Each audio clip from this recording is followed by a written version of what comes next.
It's my favorite time of the week, tips from the trainer with me and my hair. So this week, I got a serious question for you. Are you sabotaging your training? You, listening to this, watching this right now.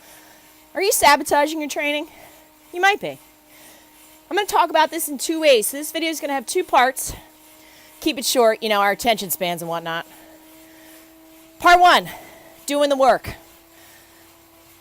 And here I want to talk about doing the right work, right? We see all over the internet, do the work. We don't always see attention given to doing the right work.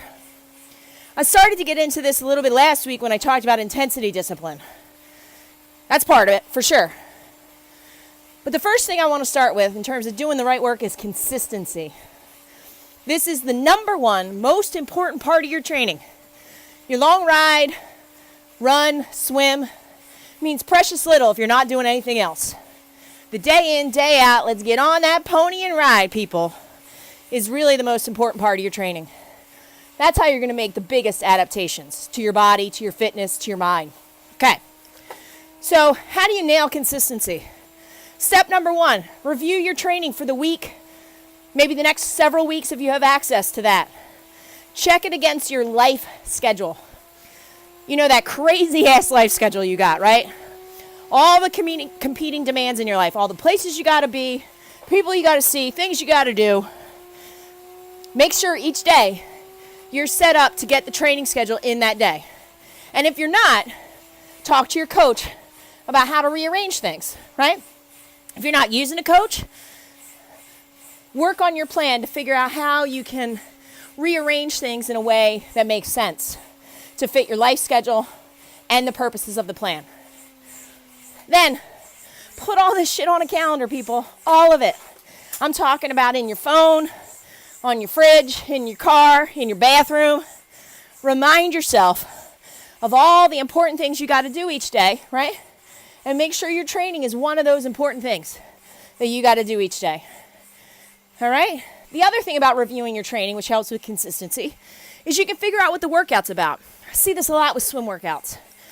Athletes may or may not understand some of the lingo. So reviewing your schedule ahead of time gives you the opportunity to review the workout, make sure you understand it so that you can execute it, right? And that gets us back to that idea of intensity discipline, right? It's another important part of doing the right work. You can review last week's video for more discussions about that intensity discipline. But for now, let's just say, stick to the effort prescribed, right? Easy, easy, hard, hard. Done. The other thing here is volume discipline. I know some of you out there just love to tag on an extra 15, 30, maybe even more minutes to your workouts. Because, hey man, 3 hours is good, 4 must be better, right? 2,500 yards is good, 3,000 must be better. If I'm running 10, why not do 13? Well, I can actually think of a lot of good reasons why not to all of that. Do not add more volume to what is already in your plan.